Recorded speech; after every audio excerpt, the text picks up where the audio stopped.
Atenção porque vai começar a aula de inglês. Hello! Olá, pessoal! Espero que vocês estejam bem. Vamos começar mais uma aula. Hoje é a aula de número 17. Vamos iniciar com a correção da atividade que vocês realizaram na última aula de inglês. E está perguntando o seguinte: qual das alternativas ela corresponde ao verbo can na forma interrogativa? Então, para a gente conseguir entender essa questão, você só precisava olhar o verbo, se ele estava antes ou depois do sujeito. Lembra que na forma interrogativa nós colocamos o nosso verbo modal, que é o can, antes do sujeito, certo? Então, só era você procurar qual das alternativas está antes. A única é a letra C.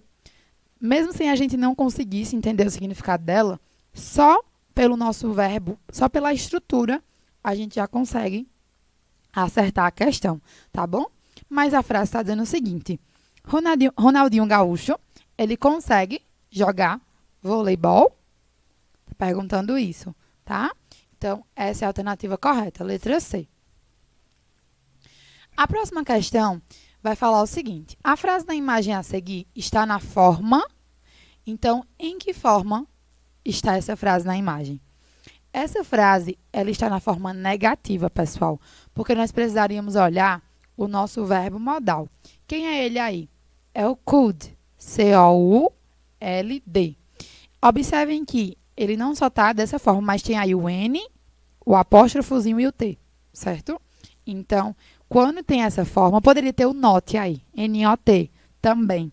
Seria a forma negativa. Porém, aí está abreviado, menorzinho. Mostrei isso para vocês. Então, está na forma negativa, tá bom? Se ele tivesse antes do sujeito, interrogativa. Se não tivesse com a negativa aí, se tivesse sem o not, N-O-T, aí seria afirmativa, tá bom? Mas aí é negativa, letra B. E a quinta questão está falando o seguinte: Guilherme é um menino que amava jogar futebol. Ele conseguia jogar muito. Suponha que você falasse isso para alguém em inglês, que Guilherme conseguia jogar futebol. Como você diria? Então, se você fosse dizer isso para alguém, que ele conseguia jogar futebol, ou seja, nossa frase está no passado. Atentem-se a isso. Ele conseguia. A gente não sabe, provavelmente, se hoje ele consegue mais, certo?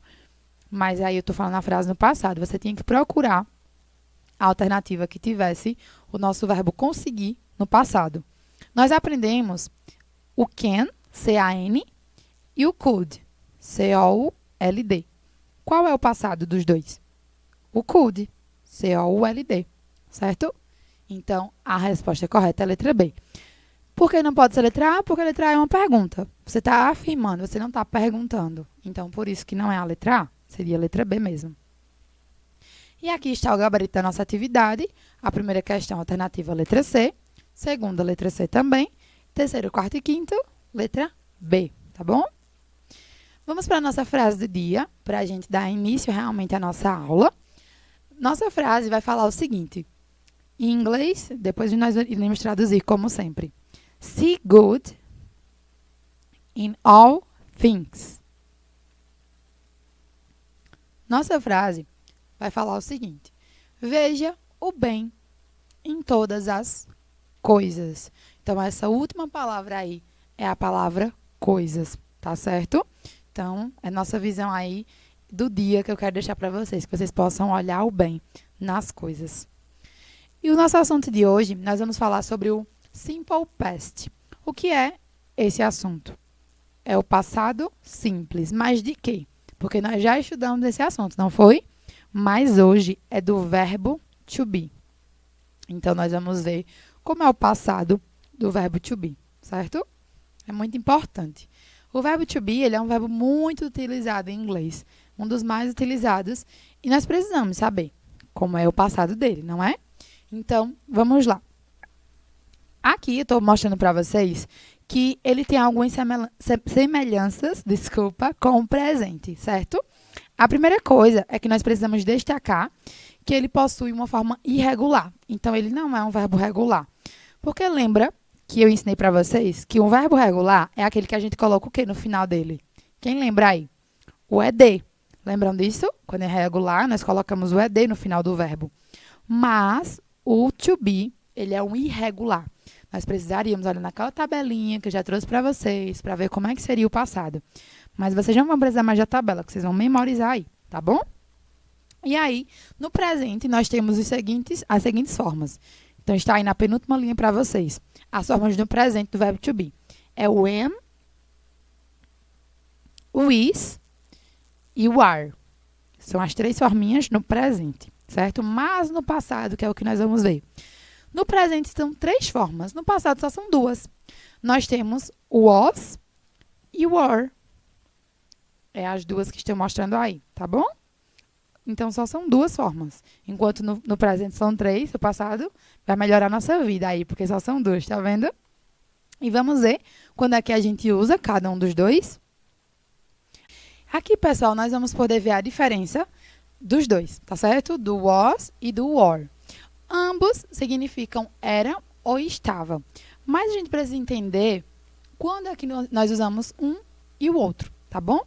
O primeiro que eu quero mostrar para vocês aí é o was. O was, ele vai ter significado de era ou de estava.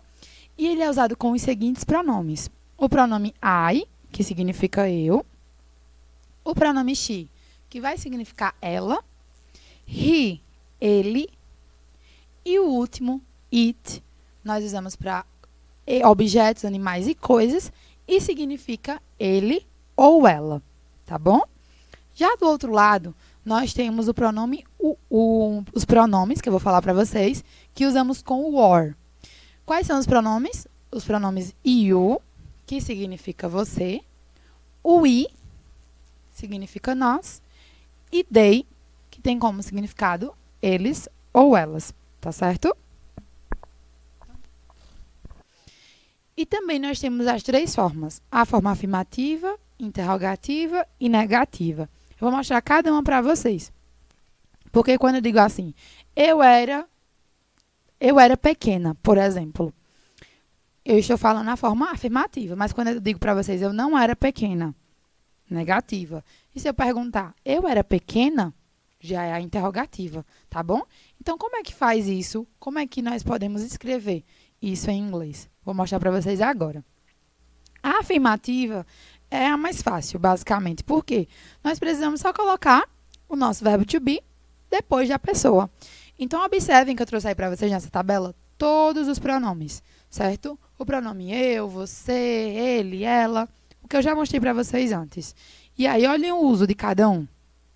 Vejam que o primeiro aí está usando o was e o segundo, o were. Porque vocês lembram que com alguns a gente usa um e com outros nós usamos o outro, por exemplo, tá certo? E ao lado tem algumas frases para que vocês possam observar, tá certo? E entender também o significado de cada um, ver a aplicação nas frases. Então, a primeira frase está dizendo assim, eu estava atrasado, certo? Então, como é que nós diríamos isso em inglês? No primeiro exemplo aí, I was late. Então, esse was, ele significa estava ou era. Nesse caso, estava, tá certo? Já no terceiro exemplo aí, tá vendo, ó? Ele era um adulto. Então, agora tá funcionando como era. Certo, pessoal? Nós vamos entender pelo contexto, quando vai significar uma coisa ou outra.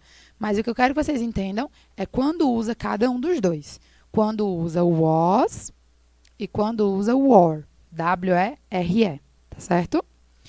Agora, a forma negativa. A negativa, o que a gente precisa fazer? Colocar o not. Só isso. Então, nós vamos colocar ele depois do nosso verbo to be. Tá vendo? Então, observem aí que em todos os exemplos, ele está após o verbo to be.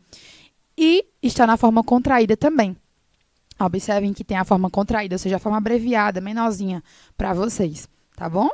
Então, observem o primeiro exemplo. Ele não estava atrasado. Então, viu? Lembra que nós vimos na outra frase, ele estava atrasado? Agora eu estou dizendo que ele não estava. Eu coloquei o not, ou abreviei, como está na frase, tá bom? A frase aí do primeiro exemplo, em inglês, ficou o seguinte. I wasn't late.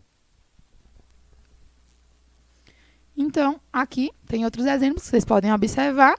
E, por fim, eu quero mostrar para vocês a forma interrogativa, tá bom? Então, agora é a forma interrogativa.